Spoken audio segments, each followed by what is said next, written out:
2019-2021 ਦੀਆਂ federal elections ਦੇ ਵਿੱਚ ਕਿਵੇਂ ਇੰਡੀਆ ਨੇ ਇੰਟਰਫੀਅਰ ਕੀਤਾ ਲੀਡਰਸ਼ਿਪ ਦੀ ਇਲੈਕਸ਼ਨ 'ਚ ਵੀ ਜੀ, ਔਰ ਨਾਲ ਦੀ ਨਾਲ ਅਸੀਂ ਇਹ ਦੇਖਦੇ ਹਾਂ ਕਿ ਵੀ ਇਹ ਵੀ ਸਾਹਮਣੇ ਆਇਆ ਕਿ ਭਾਈ ਕਿਵੇਂ ਅਮਿਤ ਸ਼ਾਹ ਦਾ ਨਾਮ ਵੀ ਡ੍ਰੌਪ ਹੋਇਆ, 6 ਉਹਨਾਂ ਦੇ ਵੱਡੇ ਇਨਕਲੂਡਿੰਗ ਉਹਨਾਂ ਦਾ ਹਾਈ ਕਮਿਸ਼ਨਰ ਇੰਡੀਆ ਦਾ ਉਹ ਕੱਢੇ ਗਏ। ਇੱਕ ਪਾਸੇ ਤਾਂ ਉਹਨਾਂ ਨੇ ਇੱਥੋਂ ਦੀ ਸਿਆਸਤ ਔਰ ਦੂਸਰਿਆਂ ਨੂੰ ਪ੍ਰਭਾਵਿਤ ਕਰਨ ਦੀ ਕੋਸ਼ਿਸ਼ ਕੀਤੀ, ਦੂਸਰਾ ਕਿਉਂਕਿ ਅਸੀਂ ਉਹਨਾਂ ਦਾ ਪ੍ਰੈਸ਼ਰ ਨਹੀਂ ਮੰਨ ਰਹੇ ਸੀ, ਉਹ ਇਹ ਸਾਬਤ ਵੀ ਕਰਨਾ ਚਾਹੁੰਦੇ ਸੀ ਕ੍ਰਿਮੀਨਲ ਐਕਟੀਵਿਟੀ ਕੈਨੇਡਾ 'ਚ ਕਰਕੇ ਕਿ ਉਹ ਜਿਹੜੇ ਨੇ ਕੈਨੇਡਾ 'ਚ ਅਸੀਂ ਸਥਿਤੀ ਸਾਡੇ ਕੰਟਰੋਲ 'ਚ ਨਹੀਂ ਹੈ। ਜਿਹੜੀ ਇਨਫੋਰਮੇਸ਼ਨ ਆਮ ਲੋਕਾਂ ਤੋਂ ਇੰਡੀਅਨ ਹਾਈ ਕਮਿਸ਼ਨ ਜਾਂ ਕੌਂਸੂਲੇਟਸ ਦੇ ਕੋਲ ਸੀ ਉਹਨਾਂ ਨੂੰ ਗੈਂਗਸਟਰਸ ਨੂੰ ਦਿੱਤਾ ਗਿਆ ਔਰ ਉਹਨਾਂ ਨੂੰ ਕ੍ਰਿਮੀਨਲਸ ਨੂੰ ਲਿਆ ਕੇ ਸੈਟਲ ਕਰਨਾ। ਅਸੀਂ ਇੱਕ ਡੈਡਲਾਈਨ ਦੇਵਾਂਗੇ, ਤਰੀਕ ਦੇਵਾਂਗੇ, ਉਸ ਤੱਕ ਉਹਨਾਂ ਦੀ ਸਾਰੀਆਂ ਪਾਰਟੀਆਂ ਦੇ ਉਮੀਦਵਾਰਾਂ ਤੋਂ ਇਹ ਸਵਾਲਾਂ ਦਾ ਜਵਾਬ ਲਿਆ ਜਾਏਗਾ ਔਰ ਉਹਨੂੰ ਜਨਤਕ ਕੀਤਾ ਜਾਏਗਾ ਤਾਂ ਕਿ ਲੋਕਾਂ ਨੂੰ ਵੋਟ ਪਾਉਣ ਤੋਂ ਪਹਿਲਾਂ ਪਤਾ ਹੋਏ ਕਿ ਕੌਣ ਕਿੱਥੇ ਖੜਾ ਹੈ।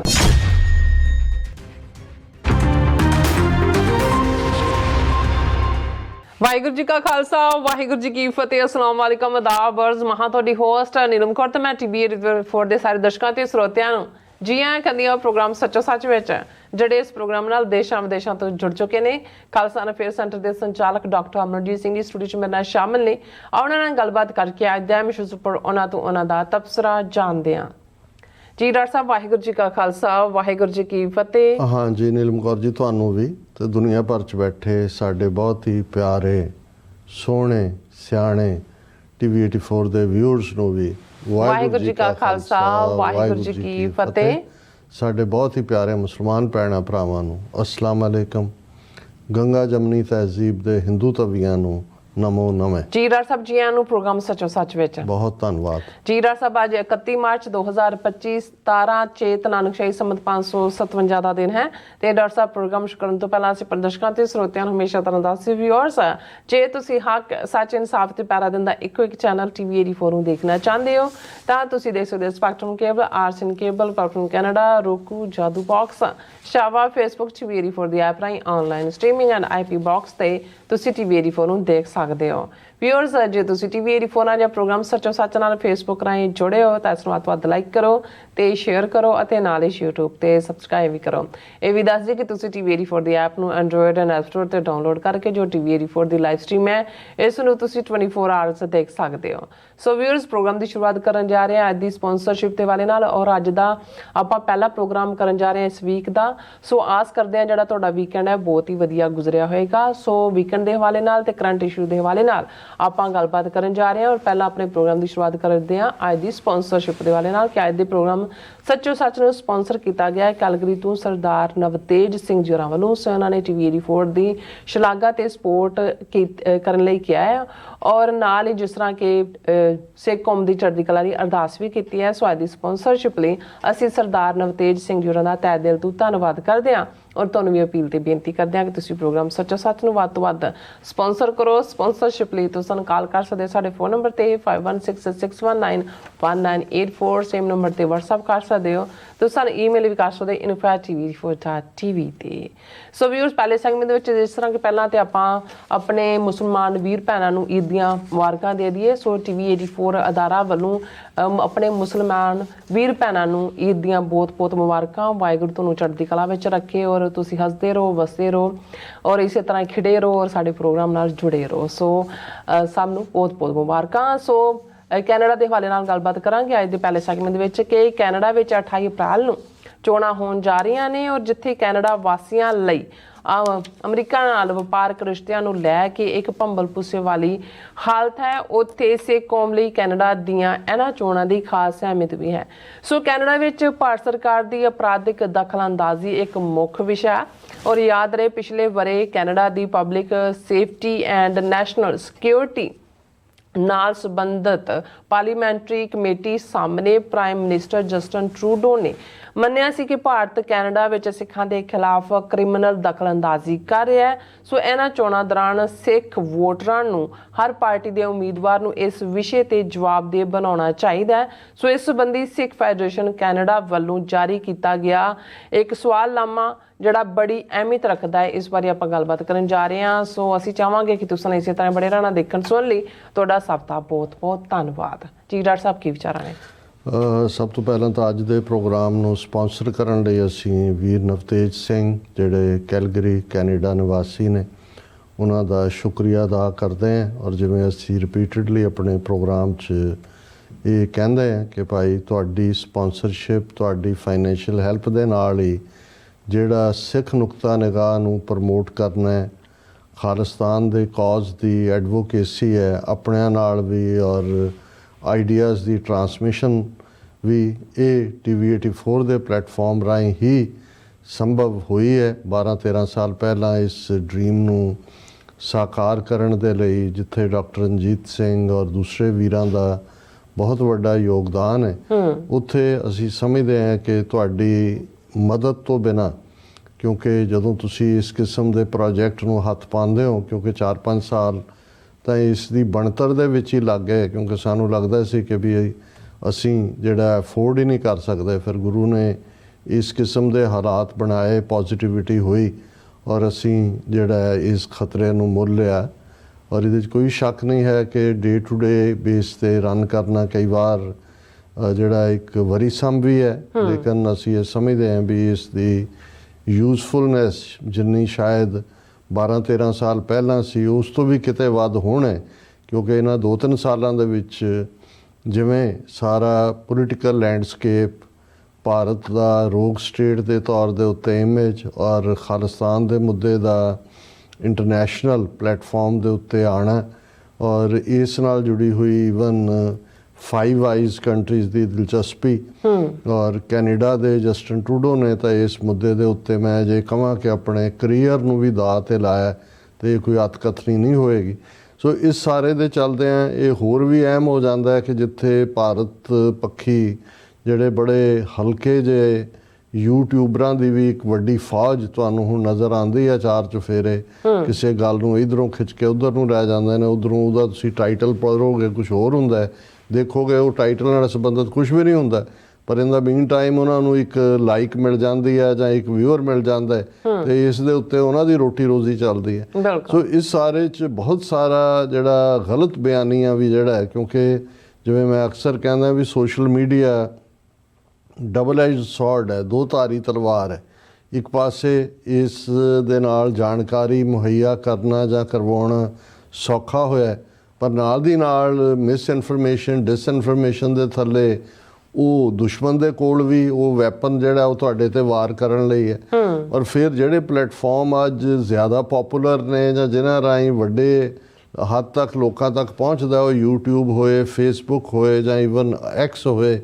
ਉਸ ਦੇ ਉੱਤੇ ਵੀ ਦੁਸ਼ਮਣ ਦਾ ਛਾਪਾ ਹੈ ਜਾਂ ਭਾਰਤ ਦੇ ਕੋਲ ਉਸ ਕਿਸਮ ਦਾ ਜਿਹੜੇ ਆ ਉਹ ਕਾਨੂੰਨਾਂ ਦਾ ਨੈਟਵਰਕ ਹੈ ਕਿ ਉਹ ਉਹਨਾਂ ਨੂੰ ਡਰਾ ਕੇ ਜਿਹੜੀ ਚੀਜ਼ ਨੂੰ ਮਰਜ਼ੀ ਉਹ ਜਿਹੜੇ ਨੇ ਉਹ ਉਸ ਤੋਂ ਲਵਾ ਦਿੰਦੇ ਨੇ ਜਾਂ ਜਿਹਨੂੰ ਬੈਨ ਕਰਾ ਦਿੰਦੇ ਨੇ। ਔਰ ਅਸੀਂ ਤਾਂ ਲਗਾਤਾਰਤਾ ਨਾਲ ਇਹਨਾਂ 12-13 ਸਾਲਾਂ 'ਚ, ਹਾਲਾਂ ਮੁੱਢਲੇ ਵਰਿਆਂ 'ਚ ਅਸੀਂ ਕੋਈ ਫੇਸਬੁੱਕ ਜਾਂ YouTube 'ਤੇ ਤਾਂ ਕੁਝ ਸਾਲ ਪਹਿਲਾਂ ਹੀ, ਸ਼ਾਇਦ 4-5 ਸਾਲ ਪਹਿਲਾਂ ਹੀ ਅਸੀਂ ਆਏ ਹਾਂ, ਪਹਿਲਾਂ ਧਿਆਨ ਵੀ ਨਹੀਂ ਸੀ ਇਸ ਪਾਸੇ, ਕਿਉਂਕਿ ਸਾਡਾ ਫੋਕਸ ਮੇਨ ਉਦੋਂ ਜਿਹੜਾ ਇੱਕ ਪਾਸੇ IP ਬਾਕਸ ਸੀ, ਪਰ ਅਸੀਂ ਡਿਸ਼ ਜਾਂ ਜਿਹੜਾ ਕੇਬਲ ਜਿਵੇਂ ਟਾਈਮ ਵਾਰਨਰ ਉਸ ਦੇ ਉੱਤੇ ਫੋਕਸ ਸੀ।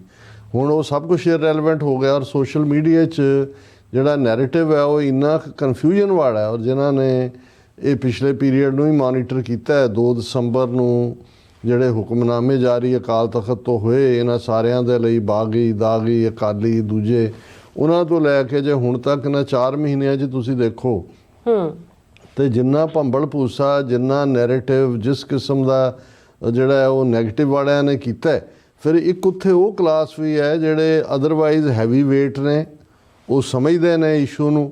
ਲੇਕਿਨ ਉਹਨਾਂ 'ਚ ਵੀ ਜਿਹੜੀ ਹੈ ਉਹ ਕਿਸੇ ਗੱਲ ਨੂੰ ਜਦੋਂ ਤੱਕ ਕੰਟਰੋਵਰਸ਼ੀਅਲ ਨਾ ਬਣਾਓ ਉਦੋਂ ਤੱਕ ਲੋਕਾਂ ਦਾ ਧਿਆਨ ਨਹੀਂ ਜਾਂਦਾ। ਇਹ ਵੀ ਸਾਡਾ ਕੁਛ ਹਾਲ ਬਣ ਗਿਆ, ਜਦੋਂ ਚੀਜ਼ ਕੋਈ ਨੋਰਮਲ ਚੱਲ ਰਹੀ ਹੁੰਦੀ ਹੈ ਉਸ ਬਾਰੇ ਸਾਡੀ ਦਿਲਚਸਪੀ ਨਹੀਂ ਹੁੰਦੀ, ਤੇ ਜੇ ਕੋਈ ਵਾਦ ਵਿਵਾਦ ਵਾਲੀ ਗੱਲ ਹੋ ਜਾਏ ਫਿਰ ਅਸੀਂ ਮਰਿਆਦਾ ਵੀ ਆ ਗਈ, ਦੂਜੀ ਵੀ ਆ ਗਈ, ਉਹਨਾਂ ਮੁੱਦਿਆਂ ਨੂੰ ਲੈ ਕੇ ਉਹ ਆਪਣੀ ਬਿਜ਼ਨਸ ਕਰ ਰਹੇ ਹੁੰਦੇ ਨੇ।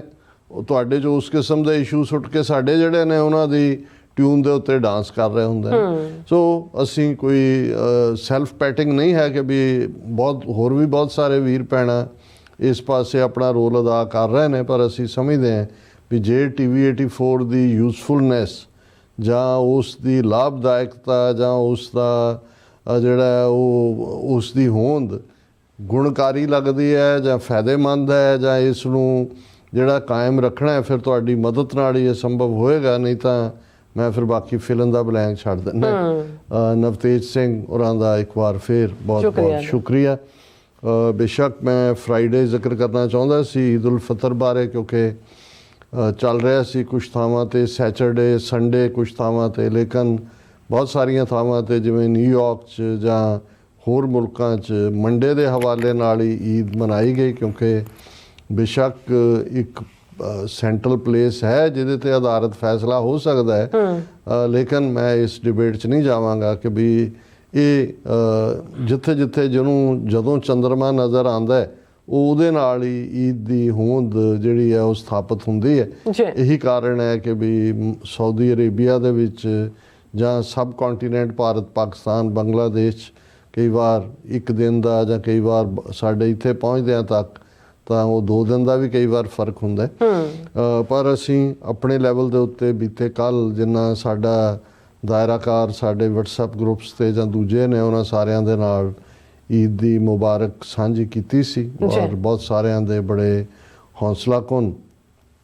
ਮੈਸੇਜ ਵੀ ਆਏ ਔਰ ਉਹਦੇ 'ਚ ਅਸੀਂ ਇਹ ਸਮਝਦੇ ਹਾਂ ਵੀ ਜਿੱਥੇ ਇਹ ਮੁਬਾਰਕ ਮਹੀਨਾ ਈਦ ਤੋਂ ਦੇ ਆਉਣ ਤੱਕ ਕੰਸੀਡਰ ਹੁੰਦਾ ਹੈ ਮਾਹ ਰਮਜ਼ਾਨ, ਇਸ ਦਾ ਇੱਕ ਬੜਾ ਸਪਿਰਿਚੁਅਲ ਪਿਛੋਕੜ ਹੈ, ਕਿਉਂਕਿ ਇਹੀ ਮਹੀਨਾ ਹੈ ਜਿਸ ਦੌਰਾਨ ਕੁਰਾਨ ਮਜੀਦ ਜਿਹੜਾ ਹੈ ਉਹ ਨਾਜ਼ਲ ਹੋਇਆ ਹਜ਼ਰਤ ਸਾਹਿਬ ਦੇ ਉੱਤੇ, ਮੁਹੰਮਦ ਸਾਹਿਬ ਦੇ ਉੱਤੇ। ਫਿਰ ਈਵਨ ਜਦੋਂ ਮੱਕਾ ਲਿਬਰੇਟ ਕਰਵਾਇਆ ਵਾਪਸ ਮਦੀਨੇ ਤੋਂ ਆ ਕੇ, ਉਸ ਦਾ ਸੰਬੰਧ ਵੀ ਜਿਹੜਾ ਮਾਹ ਰਮਜ਼ਾਨ ਨਾਲ ਹੈ। ਔਰ ਇਸ ਕਿਸਮ ਦੀ ਕੁਰਾਨ ਦੇ ਵਿੱਚ ਹੀ ਆਇਤ ਹੈ ਕਿ ਇਸ ਮਹੀਨੇ 'ਚ ਜਿਹੜੀ ਇਬਾਦਤ ਹੈ, ਇੱਕ ਪਾਸੇ ਤਾਂ ਰੋਜ਼ਾ ਰੱਖਣਾ ਹੈ ਸਵੇਰ ਤੋਂ ਸ਼ਾਮ ਤੱਕ, ਮਕਸਦ ਜਿੱਥੇ ਇਹ ਅਹਿਸਾਸ ਕਰਵਾਉਣਾ ਹੈ ਕਿ ਜਿਨ੍ਹਾਂ ਨੂੰ ਮਹਿਰੂਮੀਅਤ ਹੁੰਦੀ ਹੈ, ਜੇ ਤੁਹਾਨੂੰ ਅੰਨ ਜਾਂ ਪਾਣੀ ਨਾ ਮਿਲੇ, ਜਿਸ ਨੂੰ ਅਸੀਂ ਇਹ ਰੱਬ ਦੀ ਗਿਫਟ ਹੈ, ਰਾਜ਼ਕ ਤਾਂ ਨਿਰੰਕਾਰ ਹੈ, ਰੱਬ ਦਾ ਇੱਕ ਨਾਂ ਹੀ ਰਾਜ਼ਕ ਹੈ। ਔਰ ਇਹ ਸਾਨੂੰ ਇਸ ਗੱਲ ਦੇ ਨਾਲ ਦਾ ਅਹਿਸਾਸ ਵੀ ਕਰਵਾਉਂਦਾ ਹੈ ਕਿ ਭਾਈ ਅਸੀਂ ਕਿੰਨੇ ਰੱਬ ਦੀਆਂ ਰਹਿਮਤਾਂ ਨੇ ਜਿਹੜਾ ਰੱਬ ਸਾਨੂੰ ਰਿਜ਼ਕ ਦਿੰਦਾ ਹੈ। ਔਰ ਦੂਸਰੇ ਪਾਸੇ ਹਦਾਇਤ ਇਹੀ ਹੈ ਕਿ ਵੀ ਜਦੋਂ ਸਾਡੇ ਜੇ ਅਸੀਂ ਆਮ ਰੂਟੀਨ ਦੇ ਦਿਨਾਂ 'ਚ ਵੀ ਦੇਖੀਏ ਤਾਂ ਇੱਕ ਜ਼ਿਆਦਾ ਵਕਤ ਸਾਡਾ ਖਾਣ ਪੀਣ ਦੇ ਆਹਰ 'ਚ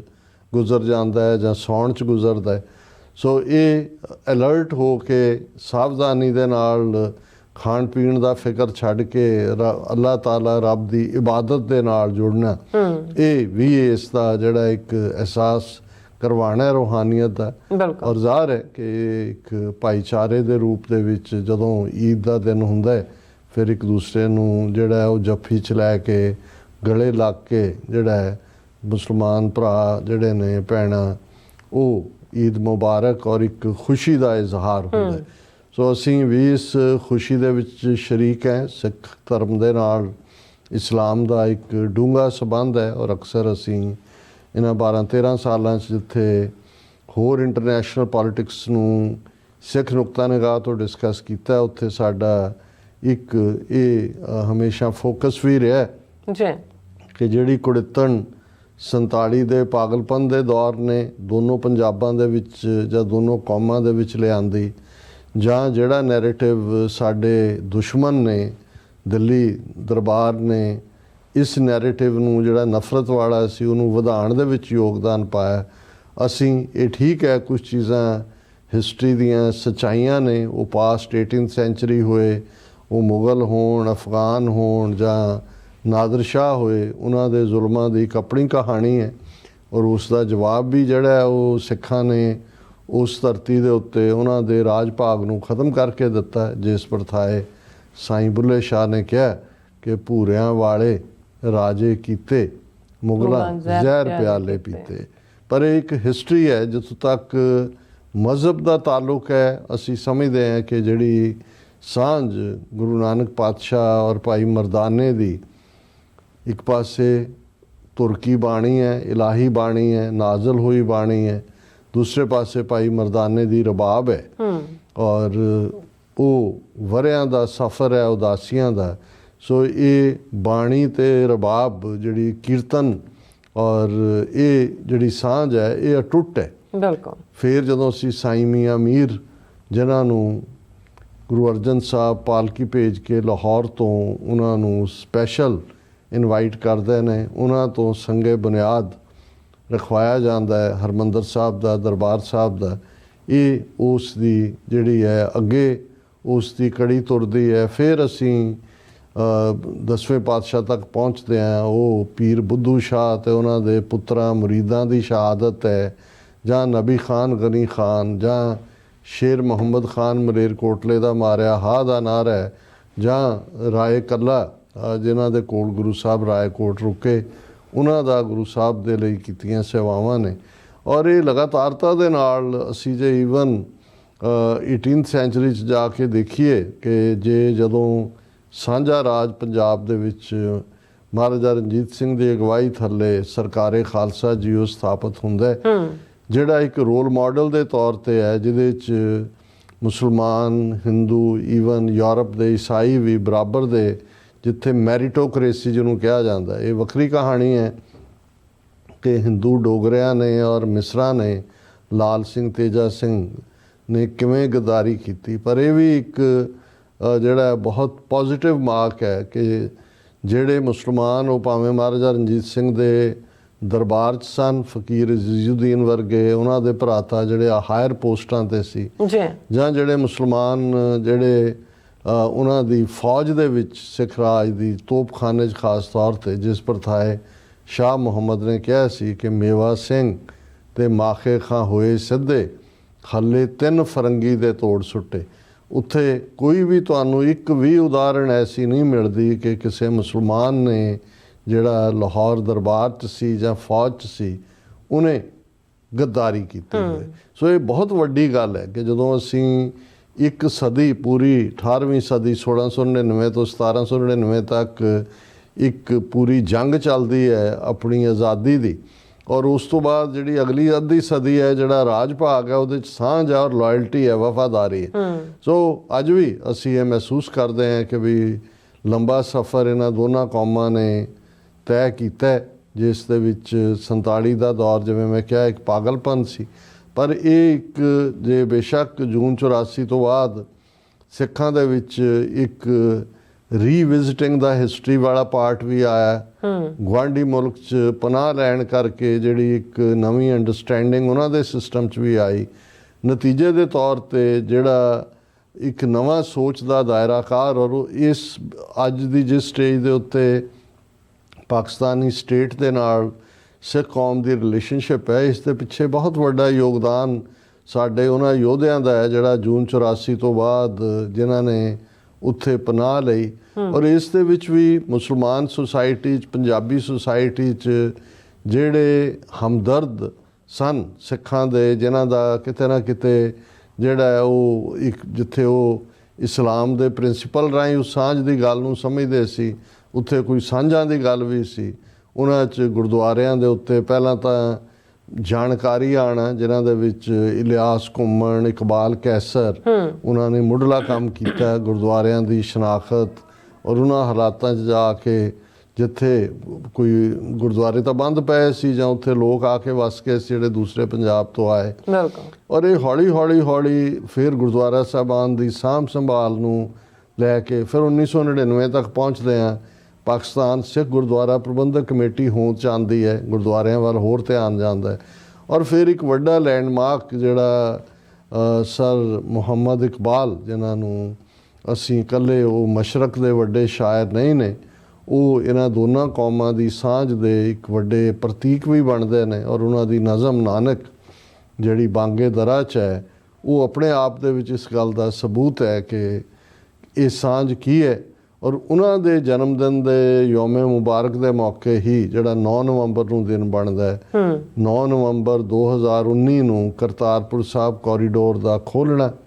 550 ਸਾਲਾ ਗੁਰੂ ਨਾਨਕ ਪਾਤਸ਼ਾਹ ਦੇ ਪ੍ਰਕਾਸ਼ ਪੁਰਬ ਦੇ ਮੌਕੇ ਤੇ ਇਸ ਨੇ ਇੱਕ ਵੱਡੀ ਤਬਦੀਲੀ ਲਿਆਂਦੀ ਔਰ ਇਹਨਾਂ ਆਲਮੋਸਟ 6 ਸਾਲਾਂ ਦੇ ਵਿੱਚ ਹੁਣ ਅਸੀਂ ਦੇਖਦੇ ਹਾਂ ਕਿ ਇਕੱਲਾ ਗੁਰਪੁਰਬਾਂ ਦੇ ਮੌਕੇ ਤੇ ਹੀ ਨਹੀਂ, ਪਾਕਿਸਤਾਨ ਨੇ ਈਵਨ ਹੁਣ ਵੀਜ਼ਾ ਨੂੰ ਵੀ ਫਰੈਂਡਲੀ ਹੋਰ ਬਣਾ ਦਿੱਤਾ ਹੈ। ਤੁਸੀਂ ਆਨਲਾਈਨ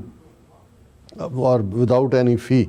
ਅਪਲਾਈ ਕਰਕੇ ਜਾ ਸਕਦੇ ਹੋ ਔਰ ਵੱਡੀ ਗਿਣਤੀ 'ਚ ਡਾਇਸਪੋਰਾ ਸਿੱਖ ਵੀ ਜਾਣ ਲੱਗ ਗਏ ਨੇ। ਇਸ ਲਈ ਤੁਹਾਨੂੰ ਬਹੁਤ ਸਾਰੇ ਹੁਣ ਯੂਟਿਊਬਰ ਵੀ ਜਿਨ੍ਹਾਂ ਨੇ ਪੁਰਾਣੀਆਂ ਯਾਦਾਂ ਜਿਹੜੇ ਬਜ਼ੁਰਗ ਬਚੇ ਨੇ ਉਹਨਾਂ ਦੇ ਨਾਲ ਸਾਂਝਾ ਦੀ ਕੀਤੀ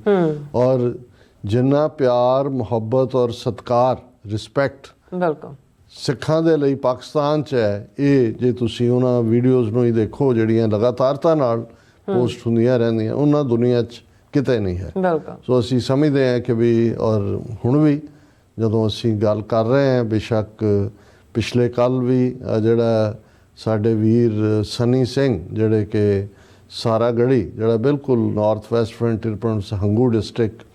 ਦੇ ਵਿੱਚ ਹੈ, ਉੱਥੇ ਉਹਨਾਂ ਨੇ ਪਿਕਚਰਸ ਵੀ ਭੇਜੀਆਂ ਰਮਜ਼ਾਨ ਦੇ ਮੌਕੇ ਦੇ ਉੱਤੇ ਜਿਹੜਾ ਈਦ ਦੇ ਮੌਕੇ ਤੇ ਉਹਨਾਂ ਨੇ ਪੂਰਾ ਲੰਗਰ ਲਾਇਆ ਹੋਇਆ ਸੀ ਔਰ ਪਾਕਿਸਤਾਨ 'ਚ ਕਈ ਥਾਵਾਂ ਦੇ ਉੱਤੇ। ਨਾਈਸ। ਸੋ ਇਹ ਆਪਣੇ ਆਪ ਦੇ ਵਿੱਚ ਜਿੱਥੇ ਅਸੀਂ ਕਿਉਂਕਿ ਸਿੱਖ ਮਜ਼ਹਬ ਹਰ ਇੱਕ ਦੀ ਆਪਣੀ ਹੋਂਦ ਔਰ ਇਹੀ ਗੁਰੂ ਨਾਨਕ ਪਾਤਸ਼ਾਹ ਦਾ ਸਿਧਾਂਤ ਹੈ ਕਿ ਭਾਈ ਤੁਸੀਂ ਜਿਸ ਰਸਤੇ ਵੀ ਤੁਰੇ ਹੋ ਆਪਣੇ ਮਜ਼ਹਬ ਆਪਣੇ ਸਿਧਾਂਤ ਸੱਚ ਜਿਹੜਾ ਤੁਹਾਡਾ ਅਮਲ ਹੈ ਜ਼ਿੰਦਗੀ ਦਾ ਉਸ 'ਚ ਸਚਿਆਰਤਾ ਰੱਖੋ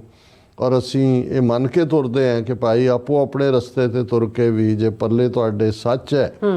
ਔਰ ਤੁਸੀਂ ਸੱਚ ਹੱਕ ਇਨਸਾਫ ਦੇ ਇਸ ਰਸਤੇ ਤੇ ਇਮਾਨਦਾਰੀ ਨਾਲ ਤੁਰਦੇ ਹੋ ਤੇ ਉਹ ਰੱਬ ਨੂੰ ਕਬੂਲ ਹੁੰਦਾ ਹੈ। ਔਰ ਇਹ ਜਿਵੇਂ ਅਲਾਮਾ ਇਕਬਾਲ ਦਾ ਹੀ ਇਹ ਸ਼ੇਰ ਮੈਂ ਅਕਸਰ ਦੁਹਰਾਉਂਦਾ ਕਿ ਅਮਲ ਸੇ ਜ਼ਿੰਦਗੀ बनती है जन्नत भी जहन्नम भी ये खाकी अपनी फितरत में ना ਨੂਰੀ ਹੈ ਨਾ ਨਾਰੀ ਹੈ। ਸੋ ਅਸੀਂ ਇੱਕ ਵਾਰ ਫਿਰ ਆਪਣੇ ਸਮੁੱਚੇ ਮੁਸਲਮਾਨ ਭੈਣਾਂ ਭਰਾਵਾਂ ਨੂੰ ਈਦ ਉਲ ਫਿਤਰ ਦੇ ਮੁਬਾਰਕ ਦਿਨ ਦੀ ਬਹੁਤ ਬਹੁਤ ਵਧਾਈ ਪੇਸ਼ ਕਰਦੇ ਜੀ। ਟੌਪਿਕ ਬੇਸ਼ੱਕ ਇਸ ਦੀ ਅਹਿਮੀਅਤ ਨੂੰ ਮੈਂ ਇਸ ਲਈ ਸਮਝਦੇ ਹਾਂ ਲੀਡ ਟੌਪਿਕ ਰੱਖਿਆ ਕਿਉਂਕਿ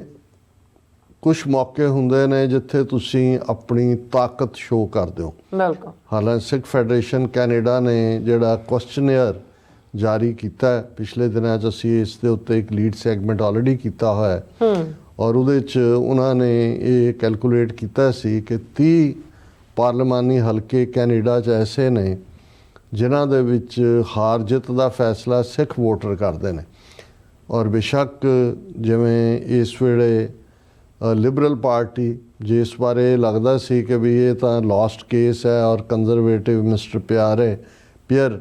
ਜਿਹੜੇ ਨੇ ਉਹਨੇ ਪ੍ਰਾਈਮ ਮਿਨਿਸਟਰ ਬਣਨਾ ਹੀ ਬਣਨਾ ਹੈ ਔਰ ਉਹ ਵੀ ਆਪਣੇ ਆਪ ਨੂੰ ਜਿਹੜਾ ਹੈ ਉਹ ਡੋਨਲਡ ਟਰੰਪ ਵਾਂਗ ਹੀ ਪੇਸ਼ ਕਰ ਰਿਹਾ ਸੀ ਐਡਮਾਇਰਰ ਵੀ ਕਿਉਂਕਿ ਦੁਨੀਆ ਭਰ ਦੇ ਕੰਜ਼ਰਵੇਟਿਵ ਔਰ ਲਿਬਰਲ ਉਸ ਕਿਸਮ ਦੀ ਲਾਈਨ ਨੂੰ ਹੀ ਫੋਲੋ ਕਰਦੇ ਨੇ ਜਿਵੇਂ ਇੱਥੋਂ ਵਾਲੇ ਉਹਨਾਂ ਦੀ ਕੰਜ਼ਰਵੇਟਿਵ ਔਰ ਇਹੀ ਯੂਕੇ ਦੇ ਵਿੱਚ ਔਰ ਇਹੀ ਅਸੀਂ ਯੂਰਪ ਦੇ ਬਾਕੀ ਪਾਰਟ 'ਚ ਵੀ ਦੇਖਦੇ ਜੀ। ਪਰ ਜਦੋਂ ਅਸੀਂ ਈਵਨ ਉਹਦਾ ਸ਼ਾਇਦ ਚਰਚਲ ਦੀ ਕੋਟ ਹੀ ਹੈ ਕਿ 24 hours is too long a time in politics ਕਿ 24 ਘੰਟੇ ਵੀ ਬਾਜ਼ੀ ਪਲਟ ਦਿੰਦੇ ਨੇ। ਇੱਥੇ ਤਾਂ ਅਜੇ ਕਈ ਹਫ਼ਤੇ ਬਚੇ ਸੀ ਕਿੱਥੇ ਇੱਕ ਪਾਸੇ ਲੋ ਪੋਪੂਲੈਰਿਟੀ ਕਰਕੇ ਔਰ ਸਪੋਰਟ ਲੂਜ਼ ਕਰਨ ਕਰਕੇ ਜਸਟਿਨ ਟਰੂਡੋ ਨੂੰ ਰਿਜ਼ਾਈਨ ਕਰਨ ਤੇ ਮਜਬੂਰ ਹੋਣਾ ਪਿਆ। ਉਹਨਾਂ ਦੀ ਪਾਰਟੀ ਦੇ ਅੰਦਰ ਹੀ ਉਹਨਾਂ ਦੀ ਰੈਜ਼ਿਗਨੇਸ਼ਨ ਦੀ ਮੰਗ ਜ਼ੋਰ ਫੜ ਗਈ ਕਿਉਂਕਿ ਉਹਨਾਂ ਨੂੰ ਲੱਗਦਾ ਸੀ ਵੀ ਸਾਡੇ ਕੋਲ ਤਾਂ ਬਹੁਤ ਥੋੜ੍ਹੀਆਂ ਸੀਟਾਂ ਵੀ ਨਹੀਂ ਬਚਣੀਆਂ ਜਿਸ ਕਿਸਮ ਦਾ ਮਾਹੌਲ ਬਣਦਾ ਜਾਂਦਾ ਸੀ। ਪਰ ਕੈਨੇਡੀਅਨ ਲਿਬਰਲ ਪਾਰਟੀ ਨੂੰ ਟਰੰਪ ਦਾ ਥੈਂਕਸ ਕਰਨਾ ਚਾਹੀਦਾ ਕਿ ਜਿਉਂ ਹੀ ਪ੍ਰੈਜ਼ੀਡੈਂਟ ਟਰੰਪ ਆਏ ਉਹਨਾਂ ਨੇ ਕੈਨੇਡਾ ਨੂੰ ਰਿਡੀਕਿਊਲ 51ਵਾਂ ਸੂਬਾ ਬਣਾਉਣਾ ਔਰ ਗਵਰਨਰ ਟਰੂਡੋ ਤੇ ਇਹ ਕਹਿਣਾ ਸ਼ੁਰੂ ਕੀਤਾ। ਟਰੂਡੋ ਨੇ ਵੀ ਅੱਖਾਂ ਲਾਲ ਕੀਤੀਆਂ ਔਰ ਦੂਸਰਿਆਂ ਦੇ ਲਈ ਜਿਹੜੀ Conservative Party almost winning party ਸੀ ਉਹਨਾਂ ਦੇ ਲਈ ਡਿਫੈਂਡ ਕਰਨਾ ਔਖਾ ਹੋ ਗਿਆ ਅਦਰਵਾਈਜ਼ ਤਾਂ ਉਹ ਟਰੰਪ ਦੇ ਐਡਮਾਇਰਰ ਬਣੇ ਹੋਏ ਸੀ। ਔਰ ਜਿਉਂ ਹੀ ਹੁਣ ਮਿਸਟਰ ਕਾਰਨਿੰਗ ਜਿਹੜੇ ਬੈਂਕਰ ਨੇ ਉਹਨਾਂ ਨੇ ਐਜ਼ ਏ ਪ੍ਰਾਈਮ ਮਿਨਿਸਟਰ ਸਹੁੰ ਚੁੱਕ ਲਈ ਔਰ ਨਾਲ ਦੀ ਨਾਲ ਉਹਨਾਂ ਨੇ ਸਨੈਪ ਪੋਲਸ ਅਨਾਉਂਸ ਕਰਤੀਆਂ, ਅਦਰਵਾਈਜ਼ ਤਾਂ ਅਕਤੂਬਰ ਦੇ ਵਿੱਚ ਹੋਣੀਆਂ ਸੀ ਜੀ। ਔਰ ਨਾਲ ਹੀ ਜਿਹੜਾ ਉਹ ਤਿੱਖੇ ਸੁਰ ਤਿੱਖੇ ਤੇ ਹੋਰ ਹੁਣ ਫਿਰ ਦੋਨਾਂ ਪਾਰਟੀਆਂ ਦੇ ਵਿੱਚ ਇਹ ਦੌੜ ਲੱਗ ਗਈ ਕਿ ਅਮਰੀਕਾ ਦੇ ਖਿਲਾਫ ਮੋਰ ਫਰਮ ਔਰ ਵੋਕਲ ਪੋਜੀਸ਼ਨ ਕੌਣ ਲੈਂਦਾ। ਸੋ ਕਿਉਂਕਿ ਲਿਬਰਲ ਪਾਰਟੀ ਤਾਂ ਆਲਰੇਡੀ ਕੋਈ ਪ੍ਰੋ ਰਿਪਬਲਿਕਨ ਨਹੀਂ ਸੀ, ਸੋ ਉਹਨਾਂ ਨੂੰ ਤਾਂ ਕੋਈ ਦਿੱਕਤ ਨਹੀਂ ਹੋਈ। ਔਰ ਕਿਉਂਕਿ ਮਿਸਟਰ ਕਾਰਨੀ ਬੈਂਕਿੰਗ ਬੈਕਗਰਾਊਂਡ ਹੋਣ ਕਰਕੇ ਕੈਨੇਡਾ ਵਾਸੀ ਇਹ ਸਮਝਦੇ ਨੇ ਕਿ ਵੀ ਇਹੀ ਸਾਡਾ ਬੇੜਾ ਪਾਰ ਲਾ ਸਕਦਾ। ਸੋ ਇਸ ਵੇਲੇ ਉਹ ਜਿਹਨੂੰ ਤੁਸੀਂ ਕਹਿੰਦੇ ਹੋ ਕਿ ਨੈਕ ਟੂ ਨੈਕ ਜਾਂ ਨੈਕ ਬਾਈ ਨੈਕ ਫਾਈਟ ਤੱਕ ਤਾਂ ਪਹੁੰਚ ਗਏ। ਪਰ ਅਜੇ ਕਿਉਂਕਿ ਅੱਜ ਅਸੀਂ 31 ਮਾਰਚ ਨੂੰ ਗੱਲ ਕਰ ਰਹੇ ਹਾਂ ਤੇ ਜੇ 24 ਆਵਰ ਬਿਗ ਟਾਈਮ ਹੈ, 4 ਹਫ਼ਤੇ ਵਿਚਾਲੇ ਨੇ ਔਰ 2 ਦਿਨ ਬਾਅਦ ਉਹ ਮਹਾਨ ਦਿਨ ਵੀ ਆ ਰਿਹਾ ਹੈ ਜਿਸ ਨੂੰ ਪ੍ਰੈਜ਼ੀਡੈਂਟ ਟਰੰਪ ਨੇ ਅਮਰੀਕਾ ਲਿਬਰੇਸ਼ਨ ਡੇ ਕਿਹਾ ਕਿ ਜਿੱਦਣ ਨਵੇਂ ਟੈਰਿਫ ਆਣੇ ਨੇ। ਆਲਰੇਡੀ ਕੈਨੇਡਾ ਨੂੰ ਐਲੂਮੀਨੀਅਮ ਸਟੀਲ ਆਟੋ ਉਹਦਾ ਸਵਾਦ ਤਾਂ ਚਖਾ ਦਿੱਤਾ ਹੈ, ਉਹਨਾਂ ਨੇ ਵੀ ਕਾਊਂਟਰ ਕੀਤਾ। ਸੋ ਇਸ ਸਾਰੀ ਦੌੜ ਦੇ ਵਿੱਚ ਜਿਹੜਾ ਇੱਕ ਵੋਟ ਵੀ ਮੈਟਰ ਕਰੇਗੀ। ਹਾਲਾਂਕਿ ਮੈਨੂੰ ਇਸ ਗੱਲ ਦਾ ਇਹ ਗੱਲ ਕਹਿੰਦਿਆਂ ਕੋਈ ਝਿਜਕ ਨਹੀਂ ਹੈ ਵੀ ਇਸ ਲਿਬਰਲ ਔਰ conservative the neck to neck fight ਦਾ ਜਿਹੜਾ ਵੱਡਾ ਵਿਕਟਮ ਹੋਏਗਾ ਉਹ NDP ਪਾਰਟੀ ਹੋਏਗੀ ਜਗਮੀਤ ਸਿੰਘ ਦੀ। ਹੁਣ ਭਾਵੇਂ 24-25 ਸੀਟਾਂ ਨੇ ਬਹੁਤ ਘੱਟ ਜਾਣਗੀਆਂ ਇਹਨਾਂ ਦੀਆਂ, ਕਿਉਂਕਿ ਬਹੁਤਿਆਂ ਨੂੰ ਲੱਗੇਗਾ ਕਿ ਵੀ ਜੇ ਹੁਣ ਕੰਜ਼ਰਵੇਟਿਵ ਦੇ ਨਾਲ ਟੱਕਰ ਲੈਣੀ ਹੈ ਜਾਂ ਟਰੰਪ ਦੀਆਂ ਨੀਤੀਆਂ ਨਾਲ ਤੇ ਲਿਬਰਲ ਨੂੰ ਲਿਆਓ। ਕਿਉਂਕਿ ਸਿੱਖ ਵੋਟਰ ਜ਼ਿਆਦਾ ਲਿਬਰਲ 'ਚ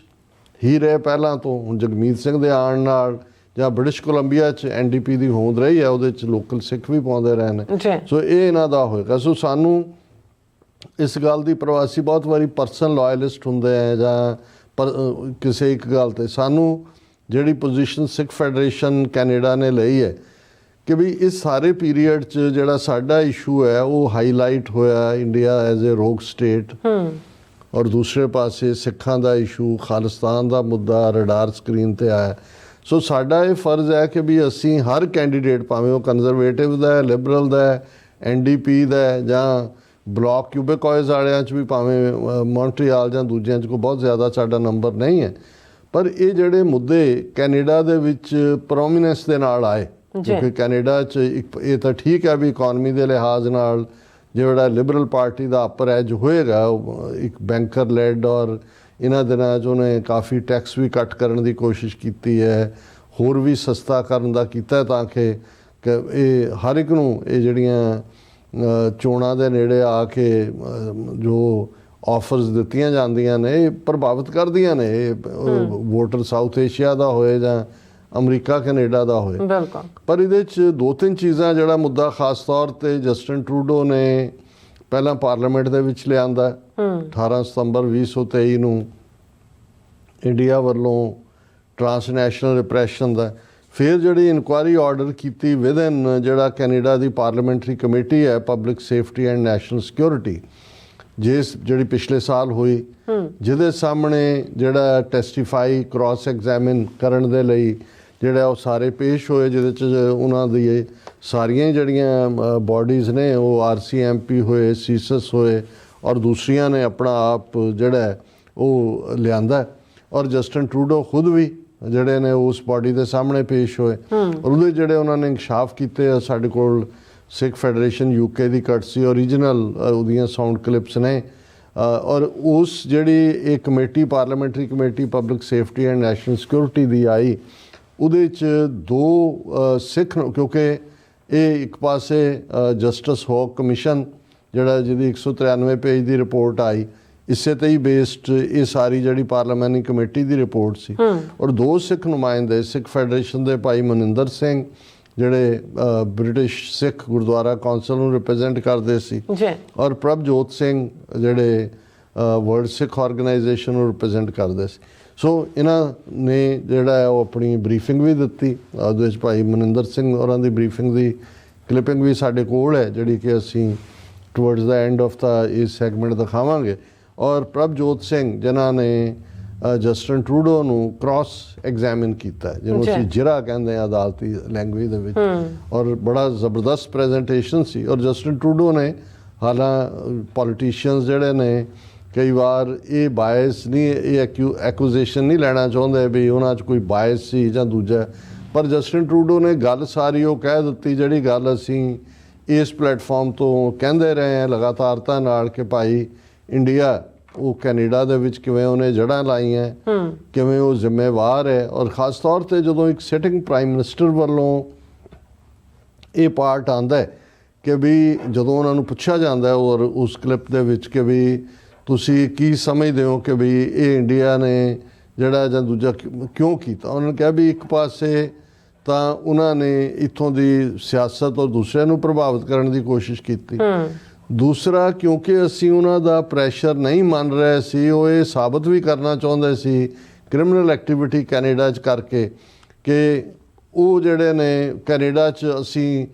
ਸਥਿਤੀ ਸਾਡੇ ਕੰਟਰੋਲ 'ਚ ਨਹੀਂ ਹੈ। ਔਰ ਇਹ ਫਿਰ ਜਦੋਂ ਅਸੀਂ ਉਹਨੂੰ ਜਿਹੜਾ ਕਰੋਬੋਰੇਟ ਕਰਨ ਦੇ ਲਈ ਬਾਅਦ ਦੇ ਵਿੱਚ ਵੀ ਸਬੂਤ ਆਏ, ਜਿਹੜੇ ਉਸ ਹੌਕ ਕਮਿਸ਼ਨ ਰਿਪੋਰਟ 'ਚ ਵੀ ਆਏ ਕਿ 2019-2021 ਦੀਆਂ ਫੈਡਰਲ ਇਲੈਕਸ਼ਨਸ ਦੇ ਵਿੱਚ ਕਿਵੇਂ ਇੰਡੀਆ ਨੇ ਇੰਟਰਫੀਅਰ ਕੀਤਾ ਲੀਡਰਸ਼ਿਪ ਦੀ ਇਲੈਕਸ਼ਨ 'ਚ ਵੀ ਜੀ। ਔਰ ਨਾਲ ਦੀ ਨਾਲ ਅਸੀਂ ਇਹ ਦੇਖਦੇ ਹਾਂ ਕਿ ਵੀ ਇਹ ਵੀ ਸਾਹਮਣੇ ਆਇਆ ਕਿ ਭਾਈ ਕਿਵੇਂ ਅਮਿਤ ਸ਼ਾਹ ਦਾ ਨਾਂ ਵੀ ਡ੍ਰੌਪ ਹੋਇਆ, 6 ਉਹਨਾਂ ਦੇ ਵੱਡੇ ਇਨਕਲੂਡਿੰਗ ਉਹਨਾਂ ਦਾ ਹਾਈ ਕਮਿਸ਼ਨ ਇੰਡੀਆ ਦਾ ਉਹ ਕੱਢੇ ਗਏ। ਔਰ ਉਸ ਦੇ ਨਾਲ ਇਹ ਗੱਲ ਬੜੀ ਕਲੀਅਰਲੀ ਸਾਹਮਣੇ ਆਈ ਕਿ ਈਵਨ ਜਿਹੜੀ ਇਨਫੋਰਮੇਸ਼ਨ ਆਮ ਲੋਕਾਂ ਤੋਂ ਇੰਡੀਅਨ ਹਾਈ ਕਮਿਸ਼ਨ ਜਾਂ ਕੌਂਸੂਲੇਟਸ ਦੇ ਕੋਲ ਸੀ ਉਹਨਾਂ ਨੂੰ ਗੈਂਗਸਟਰਸ ਨੂੰ ਦਿੱਤਾ ਗਿਆ ਔਰ ਉਹਨਾਂ ਨੂੰ ਕ੍ਰਿਮੀਨਲਸ ਨੂੰ ਲਿਆ ਕੇ ਸੈਟਲ ਕਰਨਾ। ਹੁਣ ਆ ਜਿਹੜਾ ਗੁਰਦੇਵ ਸਿੰਘ ਨਾਂ ਦਾ ਬੰਦਾ ਕੈਲੀਫੋਰਨੀਆ ਚੱਕਿਆ ਔਰ ਇਹ ਸਾਹਮਣੇ ਆਇਆ ਕਿ ਵੀ ਕਿਵੇਂ ਇਹ ਜਿਹੜਾ ਪੰਜਾਬ ਪੁਲਿਸ ਦਾ ਇੱਕ ਪੂਰਾ ਪਿਛਲੇ ਦਿਨਾਂ 'ਚ ਖਬਰ ਸੀ ਕਿ ਗੁਰਦਾਸਪੁਰ ਜ਼ਿਲ੍ਹੇ 'ਚ ਫਲਾਣਾ ASI ਤੇ ਦੂਜਾ ਪੈਸੇ ਕਲੈਕਟ ਕਰਦੇ ਫੜਿਆ ਗਿਆ ਔਰ ਅਮਰੀਕਾ ਦੇ ਗੈਂਗਸਟਰ ਉਹਦੇ ਨਾਲ ਤਾਲੁਕ ਔਰ ਦੂਜੇ ਤੀਜੇ ਉੱਥੋਂ ਹਥਿਆਰ ਵੀ ਗੁਰਦੇਵ ਸਿੰਘ ਤੋਂ ਬਰਾਮਦ ਹੋਏ। ਹੁਣ ਇਹ ਜਿਹੜਾ ਲਿੰਕ ਹੈ ਜਿਹੜਾ ਆਲਰੇਡੀ ਕੈਨੇਡਾ ਨੇ ਇਹਦਾ ਇੰਕਸ਼ਾਫ ਖੁਦ ਪ੍ਰਾਈਮ ਮਿਨਿਸਟਰ ਔਰ ਇਸ ਸਾਰੀਆਂ ਰਿਪੋਰਟਸ ਦੇ ਵਿੱਚ ਸੀ ਕਿ ਵੀ ਇਹ ਕ੍ਰਿਮੀਨਲ ਗੈਂਗਸ ਨੂੰ ਸੈਟਲ ਕਰਨਾ, ਫਿਰ ਤਾਂ ਭੇਜਣ ਦਾ ਵੀ ਪਾਰਟ ਉਹਨਾਂ ਦਾ ਕਿ ਕਿਵੇਂ ਜਿਹੜਾ ਇਹ ਸਾਰੇ ਉਹਨਾਂ ਨੂੰ ਵਿੱਚ ਵਾੜਿਆ ਗਿਆ, ਉਹਨਾਂ ਤੱਕ ਜਾਣਕਾਰੀ ਪਹੁੰਚਾਣੀ ਜਿਹੜੇ ਐਕਟਿਵ ਨੇ ਸਿੱਖ ਜਾਂ ਥੋੜਾ ਬਹੁਤ ਖਾਂਦੇ ਪੀਂਦੇ ਨੇ। ਔਰ ਅਮਰੀਕਾ ਔਰ ਕੈਨੇਡਾ ਦੇ ਵਿੱਚ ਇਹ ਫਰੋਤੀਆਂ ਦਾ ਸਿਲਸਿਲਾ ਸ਼ੁਰੂ ਕਰਾਉਣਾ ਕਿਉਂਕਿ ਇਸ ਔਰ ਮਰਡਰ ਹਰਦੀਪ ਸਿੰਘ ਨਿੱਜਰ ਦਾ, ਸ਼ਰਦੂਲ ਸਿੰਘ ਦਾ, ਇੱਕ ਹੋਰ ਮਰਡਰ ਜਿਹੜਾ ਐਡਮਿੰਟਨ 'ਚ ਇੱਕ ਬਾਪ ਔਰ ਬੇਟੇ ਦਾ ਹੋਇਆ ਸੀ ਉਹਨੂੰ ਵੀ, ਔਰ ਈਵਨ ਉਸ ਤੋਂ ਸਾਲ ਪਹਿਲਾਂ ਰਿਪਦਮਨ ਸਿੰਘ ਮਲਕ ਦਾ। ਸੋ ਜਦੋਂ ਅਸੀਂ ਇਸ ਸਾਰੀ ਖੇਡ ਨੂੰ ਦੇਖਦੇ ਹਾਂ ਫਿਰ ਅਸੀਂ ਸਮਝਦੇ ਹਾਂ ਕਿ ਜਿਹੜਾ ਸਿੱਖ ਫੈਡਰੇਸ਼ਨ ਦੀ ਪਹੁੰਚ ਹੈ ਕਿ ਕੈਨੇਡੀਅਨ ਸਿੱਖਾਂ ਨੂੰ ਇਹ ਕਹਿ ਕੇ ਕਿ ਭਾਈ ਤੁਸੀਂ ਹਰ ਕੈਂਡੀਡੇਟ ਨੂੰ ਇਹ ਕੁਐਸਚਨੇਅਰ ਦਿਓ, ਉਹਨਾਂ ਨੂੰ ਪੁੱਛੋ ਕਿ ਬਈ ਤੁਹਾਡਾ ਇਸ ਦੇ ਉੱਤੇ ਕੀ ਸਟੈਂਡ ਹੈ, ਇੰਡੀਆ ਦੀ ਟਰਾਂਸਨੈਸ਼ਨਲ ਰਿਪਰੈਸ਼ਨ ਦੇ ਉੱਤੇ, ਦਖਲ ਅੰਦਾਜ਼ੀ ਦੇ ਉੱਤੇ, ਕੈਨੇਡੀਅਨ ਸਿੱਖਾਂ ਦੇ ਆਪਣੇ ਰਾਈਟਸ ਜਿਨ੍ਹਾਂ ਦੇ ਵਿੱਚ ਰਾਈਟ ਆਫ ਸੈਲਫ ਡਿਟਰਮੀਨੇਸ਼ਨ ਜਿਹੜਾ ਉਹ ਵੀ ਕੈਨੇਡਾ ਦਾ ਚਾਰਟਰ ਆਫ ਰਾਈਟਸ ਦਿੰਦਾ ਜਿਹਦੇ ਥੱਲੇ ਖਾਲਿਸਤਾਨ ਰੈਫਰੈਂਡਮ ਦੀ ਗੱਲ ਹੋਈ। ਸੋ ਔਰ ਇਹ ਬਿਲਕੁਲ ਸਿੱਖ ਫੈਡਰੇਸ਼ਨ ਨੇ ਠੀਕ ਉਹਨਾਂ ਨੇ ਕਿਹਾ ਜੀ ਅਸੀਂ ਇੱਕ ਡੈਡਲਾਈਨ ਦੇਵਾਂਗੇ, ਤਰੀਕ ਦੇਵਾਂਗੇ, ਉਸ ਤੱਕ ਉਹਨਾਂ ਦੀ ਸਾਰੀਆਂ ਪਾਰਟੀਆਂ ਦੇ ਉਮੀਦਵਾਰਾਂ ਤੋਂ ਇਹ ਸਵਾਲਾਂ ਦਾ ਜਵਾਬ ਲਿਆ ਜਾਏਗਾ ਔਰ ਉਹਨੂੰ ਜਨਤਕ ਕੀਤਾ ਜਾਏਗਾ ਤਾਂ ਕਿ ਲੋਕਾਂ ਨੂੰ ਵੋਟ ਪਾਉਣ ਤੋਂ ਪਹਿਲਾਂ ਪਤਾ ਹੋਏ ਕਿ ਕੌਣ ਕਿੱਥੇ ਖੜਾ ਹੈ। ਔਰ ਇਹ ਬੜਾ ਇੰਪੋਰਟੈਂਟ ਹੈ ਔਰ ਅਸੀਂ ਸਮਝਦੇ ਹਾਂ ਵੀ ਇਸ ਮਾਮਲੇ 'ਚ ਸਿੱਖ ਫੈਡਰੇਸ਼ਨ ਨੇ ਬੜਾ ਚੰਗੀ ਤਰ੍ਹਾਂ ਆਪਣਾ ਹੋਮਵਰਕ ਕੀਤਾ ਔਰ ਮੈਂ ਆਪਣੀ ਟੈਕਨੀਕਲ ਟੀਮ ਨੂੰ ਕਹਾਂਗਾ ਕਿ ਇਸ ਜਿਹੜੀ ਕਮੇਟੀ ਦੇ ਸਾਹਮਣੇ public safety and national security ਦੀ ਜਿਹੜੀ ਪਾਰਲੀਮੈਂਟਰੀ ਕਮੇਟੀ ਸੀ ਉਹਦੇ ਸਾਹਮਣੇ ਜਿਹੜੀ ਭਾਈ ਮਨਿੰਦਰ ਸਿੰਘ ਜਿਹੜੇ ਸਿੱਖ ਫੈਡਰੇਸ਼ਨ ਜਾਂ ਉਦੋਂ ਉਹਨਾਂ ਦੀ representation British Columbia Gurdwara Council ਵੱਲੋਂ ਸੀ, ਉਹਨਾਂ ਦੀ ਪ੍ਰੈਜੈਂਟੇਸ਼ਨ ਦੇਣ ਵੀ ਉਹਨਾਂ ਨੇ ਉਹਨਾਂ ਸਾਰਿਆਂ ਨੂੰ ਕੀ ਬਰੀਫ ਕੀਤਾ ਔਰ ਉਸ ਤੋਂ ਬਾਅਦ ਉਹਦੇ ਨਾਲ ਹੀ ਫਾਲੋ ਅਪ ਪ੍ਰਭਜੋਤ ਸਿੰਘ ਜਿਹੜੇ ਕਿ ਜਸਟਿਨ ਟਰੂਡੋ ਉਹਨਾਂ ਦੀ ਜਿਹੜੀ ਹੈ ਉਹ ਜਿਰਾ ਕਰ ਰਹੇ ਨੇ ਕ੍ਰਾਸ ਐਗਜ਼ਾਮੀਨੇਸ਼ਨ। ਔਰ ਅਸੀਂ ਅਗੇਨ ਇਹ ਕਵਾਂਗੇ ਕਿ ਵੀ ਆਪਣੇ ਵੋਟ ਦੇ ਹੱਕ ਦਾ ਇਸਤੇਮਾਲ ਕਰੋ। ਬਿਲਕੁਲ ਇਹ ਬਹੁਤ ਡਿਸਾਈਡਿੰਗ ਫੈਕਟਰ ਹੁੰਦਾ ਹੈ। ਅਸੀਂ ਦੇਖ ਰਹੇ ਹਾਂ ਕਿ ਵੋਟ ਦੀ ਕੀ ਅਹਿਮੀਅਤ ਹੈ। ਫਿਰ ਇੱਕ ਪਾਸੇ ਇੰਡੀਅਨ ਸਿਸਟਮ ਸਮੁੱਚੀ ਸਿੱਖ ਕੌਮ ਨੂੰ ਇੰਟਰਨੈਸ਼ਨਲੀ ਬਦਨਾਮ ਕਰਨ ਤੇ ਲੱਗਾ ਹੋਇਆ ਹੈ। ਕੈਨੇਡਾ ਦੇ ਸਿੱਖਾਂ ਦੇ ਮੁੱਢਲੇ ਹੱਕਾਂ 'ਚ ਐਜ਼ ਏ ਸਿਟੀਜ਼ਨ ਜਿਹੜੇ ਰਾਈਟ ਨੇ ਉਹ ਦਖਲ ਅੰਦਾਜ਼ੀ ਕਰਦੇ ਆ। ਜਿਹੜਾ ਸਟੇਟ ਟੈਰਰ ਉੱਥੇ ਜਿਹਦੇ ਥੱਲੇ ਉਹਨਾਂ ਨੇ 1.5 ਲੱਖ ਤੋਂ ਜ਼ਿਆਦਾ ਸਿੱਖ ਜਿਹੜੇ ਨੇ ਉਹਨਾਂ ਦੀ ਨਸਲਕੁਸ਼ੀ ਕੀਤੀ। ਉਹ ਗੰਦਾ ਦਹਿਸ਼ਤਗਰਦੀ ਦਾ ਹਥਿਆਰ ਅਮਰੀਕਾ ਕੈਨੇਡਾ ਦੀ ਧਰਤੀ ਤੇ, ਕਿਉਂਕਿ ਅਸੀਂ ਕੈਨੇਡੀਅਨ ਇਲੈਕਸ਼ਨਸ ਦੇ ਹਵਾਲੇ ਨਾਲ ਗੱਲ ਕਰ ਰਹੇ, ਸੋ ਇਹਦੇ ਲਈ ਸਾਡੇ ਸਾਹਮਣੇ ਸਾਡੇ 14-15 ਕੈਨੇਡਾ ਦੇ MP ਵੀ ਨੇ ਜਿਨ੍ਹਾਂ 'ਚੋਂ ਬਹੁਤ ਸਾਰੇ ਮਿੱਟੀ ਦੇ ਮਾਧੋ ਬਣੇ ਰਹੇ, ਜਿਨ੍ਹਾਂ ਦਾ ਬੋਲਣ ਦਾ, ਕਿਉਂਕਿ ਕੁਛ ਤਾਂ ਕਾਣੇ ਕੀਤੇ ਹੋਏ ਨੇ ਇੰਡੀਅਨ ਸਿਸਟਮ ਨੇ। ਸੋ ਜਦੋਂ ਹੁਣ ਇਹ ਸਾਰੇ ਸਾਹਮਣੇ ਜਾਣਗੇ ਔਰ ਇਹ ਸਵਾਲ ਉਹਨਾਂ ਦੇ ਸਾਹਮਣੇ ਹੋਣਗੇ ਔਨ ਰੈਕਰਡ, ਤੇ ਫਿਰ ਇਹ ਜਿਹੜੇ ਉਹਨਾਂ ਨੇ ਕਾਣੇ ਕੀਤੇ ਨੇ ਇਹਨਾਂ ਦੀ ਵੀ ਜਾਂ ਦੂਜੀ ਅੱਖ ਵੀ ਨਿਕਲੇਗੀ ਤੇ ਜਾਂ ਅੱਖਾਂ ਖੋਲ ਲੈਣਗੇ, ਇਹੀ ਹੈ। ਔਰ ਜਿਹੜੇ ਨਵੇਂ ਨੇ ਉਹਨਾਂ ਦੇ ਸਾਹਮਣੇ ਵੀ ਹੋਏਗਾ ਕਿ ਵੀ ਇਹ ਅਸੀਂ ਜਵਾਬ ਦੇ ਬਣਾਉਣਾ। ਸੋ ਮੈਂ ਆਪਣੀ ਟੈਕਨੀਕਲ ਟੀਮ ਨੂੰ ਕਹਾਂਗਾ ਕਿ ਪਹਿਲਾਂ ਭਾਈ ਮਨਿੰਦਰ ਸਿੰਘ ਹੋਰਾਂ ਦਾ ਕਲਿੱਪ ਜਿਹੜਾ ਇਸ ਕਮੇਟੀ ਦੀ ਹੀਅਰਿੰਗ ਦੇ ਦੌਰਾਨ ਆਇਆ, ਔਰ ਫਿਰ ਦੂਸਰੇ ਆਪਣੇ ਸਿੰਘ ਪ੍ਰਭਜੋਤ ਸਿੰਘ ਉਹਨਾਂ ਦਾ ਦਿਖਾਣ। ਬਿਲਕੁਲ। I invite Mr. Maninder Singh to make an opening statement of up to 5 minutes. Please go ahead, sir. This is what an authoritarian regime like India looks like, and this is what they want, to intimidate and shut down dissenting voices. But that's not going to be possible in Canada, and it's definitely not going to be possible for the Sikh community in Canada.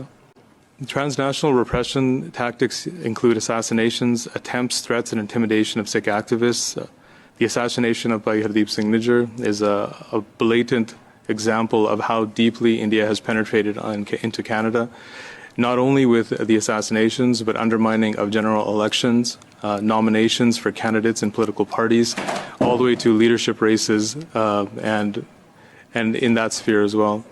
We have evidence that has been presented at the Foreign Interference Commission that verifies all of this. India has conducted these operations for over 40 years. I myself have come out over the last 2 years several times stating that we have known in the Sikh community that India is interfering within Canada. I'd like to read you something. India conducts intelligence operations in Canada at 2 levels, directly through its consulates in Toronto and Vancouver, and indirectly through infiltration of the Canadian Sikh community. India's target is a well-organized international Sikh lobby that is the financial, intellectual, and administrative backbone of the drive for a homeland in Punjab. According to the sources, India's intelligence activities in Canada include the spreading of false information, the use of paid informers, and the instigation of activities to discredit the Sikh separatist movement. This is not something that was put out in the last 6 months. This is from November 28th, 1984 in the Globe and Mail in Canada. Canada has known about Indian interference for 40 years. Canada, its media, and the Sikh community all have known about it. The unfortunate reality is little to nothing has been done about it. In closing, we have 4 things that we think that would help protect Canadians. The suspension of security and intelligence agreements with India in the short term. It's a short-term mechanism to ensure that there is safety within Canada for all Canadians. A public inquiry into the assassination of Mr. Nijjar, along with India's activities and the revelations of violence that have been put forward by the RCMP on October 14th. As far as we know, India is the only country to inflict this much violence in Canada on Canadian citizens on Canadian soil. Prosecution of conspirators and perpetrators and imposition of targeted sanctions against Indian diplomats that are believed to be involved in this, especially those that have been removed from this country, and a support for the Sikh community in combating rise in anti-Sikh hate, which has a direct link back to India's misinformation and disinformation campaigns against Sikhs. And finally, I implore you all to ask me questions about the real lived experience of Indian foreign interference. If anyone here remains silent on this issue, it will actually speak volumes to where they stand and who they are seeking to protect. The RCMP's press release and its comments at the press conference stated that organized crime was used to execute the violent activities to create a perception of an unsafe environment targeting the South Asian community in Canada. Do you recall that? Yes. So I think you would agree that this is quite an alarming and intrusive attack on Canada. So this goes beyond simple disinformation and amplifying narratives in the media that Canada is unsafe. These individuals and government officials actually orchestrated violence to make people feel unsafe and come to that conclusion. Is that fair? I'd actually say there seem to be 2 goals in this. One is, yes, to make Canadians, particularly South Asian Canadians, feel less safe here in their own country. But secondly is actually to help prove a point that the Indian government has been trying to make about Canada for quite some time, that we are a country that doesn't take seriously violence or terrorism or incitements to hatred, which is entirely false. But failing an ability to point out how Canada has been supposedly failing to prevent violence, it seems like folks within the Indian government have decided to create violence and unlawfulness in Canada as a way of demonstrating the point that they are trying to make, that there is violence and unlawfulness in Canada. And I think that is exceptionally egregious as an approach to a neighboring a sovereign democracy.